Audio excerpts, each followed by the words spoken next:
নমস্কার। সুকুমার রায়ের গল্প সমগ্র থেকে আজকের ছোট গল্প দৃঘাংচু। এক ছিল রাজা। রাজা একদিন সভায় বসেছেন। চারিদিকে তার পাত্র মিত্র আমির ওমরা সিপাই শাস্ত্রী গিজ গিজ করছে।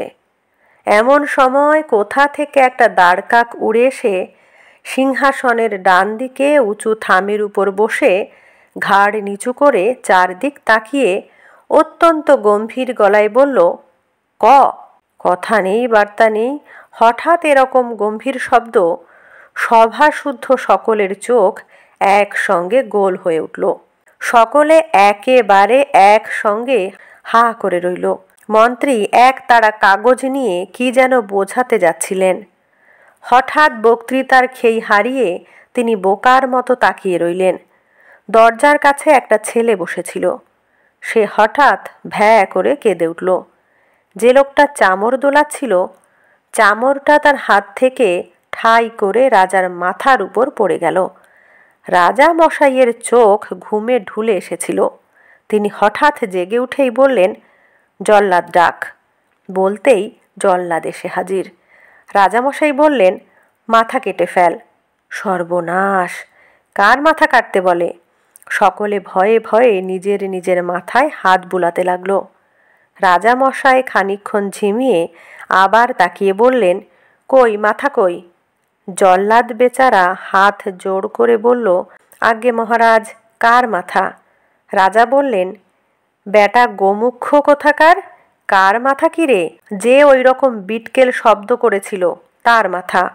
শুনে সভা শুদ্ধ সকলে হাঁফ ছেড়ে এমন ভয়ানক নিঃশ্বাস ফেলল যে কাকটা হঠাৎ ধড়ফড় করে সেখান থেকে উড়ে পালালো। তখন মন্ত্রীমশাই রাজাকে বুঝিয়ে বললেন যে ওই কাকটাই ওরকম আওয়াজ করেছিল। তখন রাজামশাই বললেন, ডাকো পণ্ডিত সভার যত পণ্ডিত সবাইকে।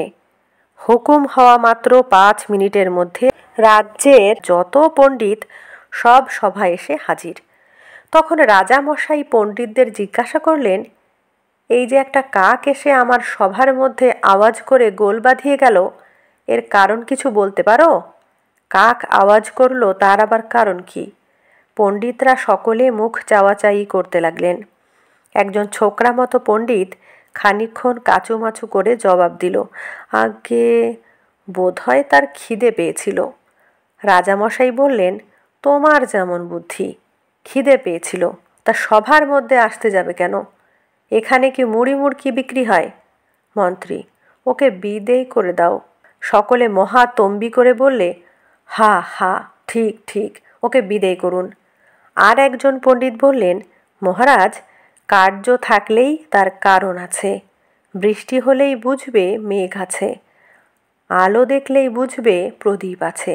সুতরাং বায়সপক্ষীর কণ্ঠ নির্গত এই অপরূপ ধ্বনিরূপ কার্যের নিশ্চয়ই কোনো কারণ থাকবে। এতে আশ্চর্য কি? রাজা বললেন, আশ্চর্য এই যে তোমার মতো মোটা বুদ্ধি লোকেও এই রকম আবোল তাবোল বকে মোটা মোটা মাইনে পাও।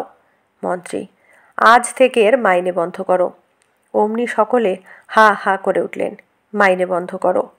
2 পণ্ডিতের এরকম দুর্দশা দেখে সবাই কেমন ঘাবড়ে গেল। মিনিটের পর মিনিট যায়, কেউ আর কথা কয় না। তখন রাজামশাই দস্তর মতো ক্ষেপে গেলেন। তিনি হুকুম দিলেন, এর জবাব না পাওয়া পর্যন্ত কেউ যেন সভা ছেড়ে না ওঠে। রাজার হুকুম। সকলে আড়ষ্ট হয়ে বসে রইল। ভাবতে ভাবতে কেউ কেউ ঘেমে ঝোল হয়ে উঠল। চুলকিয়ে কারো কারো মাথায় প্রকাণ্ড টাক পড়ে গেল। বসে বসে সকলের খিদে বাড়তে লাগলো। রাজা মশাইয়ের খিদেও নেই, বিশ্রামও নেই।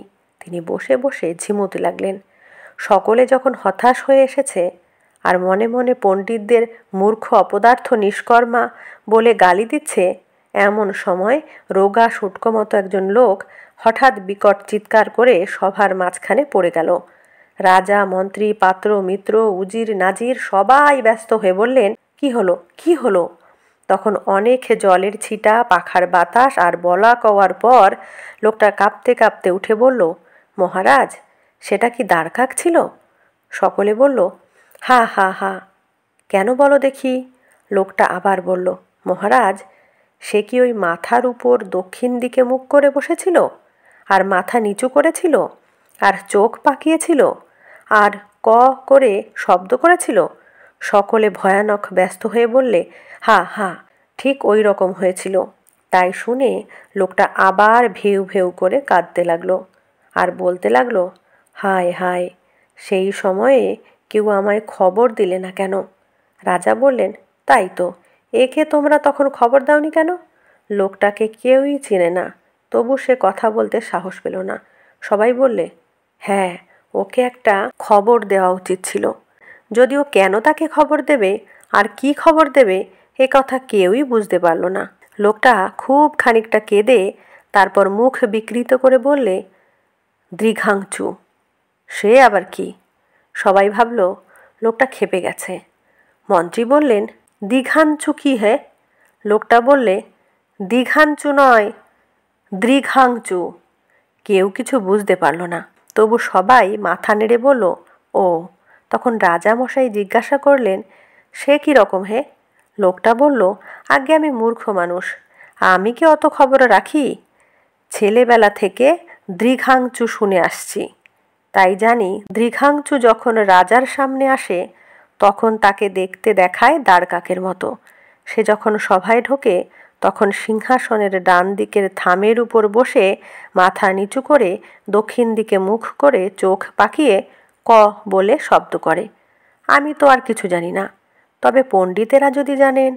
পণ্ডিতেরা তাড়াতাড়ি ব্যস্ত হয়ে বললেন, না না, ওর সম্বন্ধে আর কিছু জানা যায়নি। রাজা বললেন, তোমায় খবর দেয়নি বলে কাঁদছিলে, তুমি থাকলে করতে কি? লোকটা বলল, মহারাজ, সে কথা বললে লোকে যদি বিশ্বাস না করে তাই বলতে সাহস হয় না। রাজা বললেন, যে বিশ্বাস করবে না তার মাথা কাটা যাবে, তুমি নির্ভয়ে বলে ফেলো। সভাশুদ্ধ লোক তাতে হা হা করে সায় দিয়ে উঠল। লোকটা তখন বলল, মহারাজ, আমি একটা মন্ত্র জানি, আমি যুগজন্ম ধরে বসে আছি। দৃঘাঞ্চুর দেখা পেলে সেই মন্ত্র যদি তাকে বলতে পারতাম তাহলে কী যে আশ্চর্য কাণ্ড হতো তা কেউ জানে না, কারণ তার কথা কোনো বইয়ে লেখেনি। হায় রে হায়, এমন সুযোগ আর কি পাবো? রাজা বললেন, মন্ত্রটা আমায় বলো তো। লোকটা বলল, সর্বনাশ, সে মন্ত্র দৃঘাংচুর সামনে ছাড়া কারুর কাছে উচ্চারণ করতে নেই। আমি একটা কাগজে লিখে দিচ্ছি, আপনি 2 দিন উপোস করে 3 দিনের দিন সকালে উঠে সেটা পড়ে দেখবেন। আপনার সামনে দ্বারকাক দেখলে তাকে আপনি মন্ত্র শোনাতে পারেন, কিন্তু খবরদার আর কেউ যেন তা না শোনে, কারণ দ্বারকাক যদি দৃঘাংচু না হয় আর তাকে মন্ত্র বলতে গিয়ে অন্য লোকে শুনে ফেলে তাহলে সর্বনাশ। তখন সভাভঙ্গ হলো। সবার সকলে এতক্ষণ হাঁ করে শুনছিল, তারা হাঁফ ছেড়ে বাঁচল। সকলে দৃঘাংচুর কথা, মন্ত্রের কথা আর আশ্চর্য ফল পাওয়ার কথা বলা বলি করতে করতে বাড়ি চলে গেল। তারপর রাজা মশাই 2 দিন উপোস করে 3 দিনের দিন সকালবেলা সেই লোকটার লেখা কাগজখানা খুলে পড়লেন। তাতে লেখা আছে, হলদে সবুজ ওরাং ওটাং, ইট পাটকেল চিৎপটাং, মুশকিল আসান উড়ে মালি, ধর্মতলা কর্মখালি। রাজামশাই গম্ভীরভাবে এটা মুখস্থ করে নিলেন।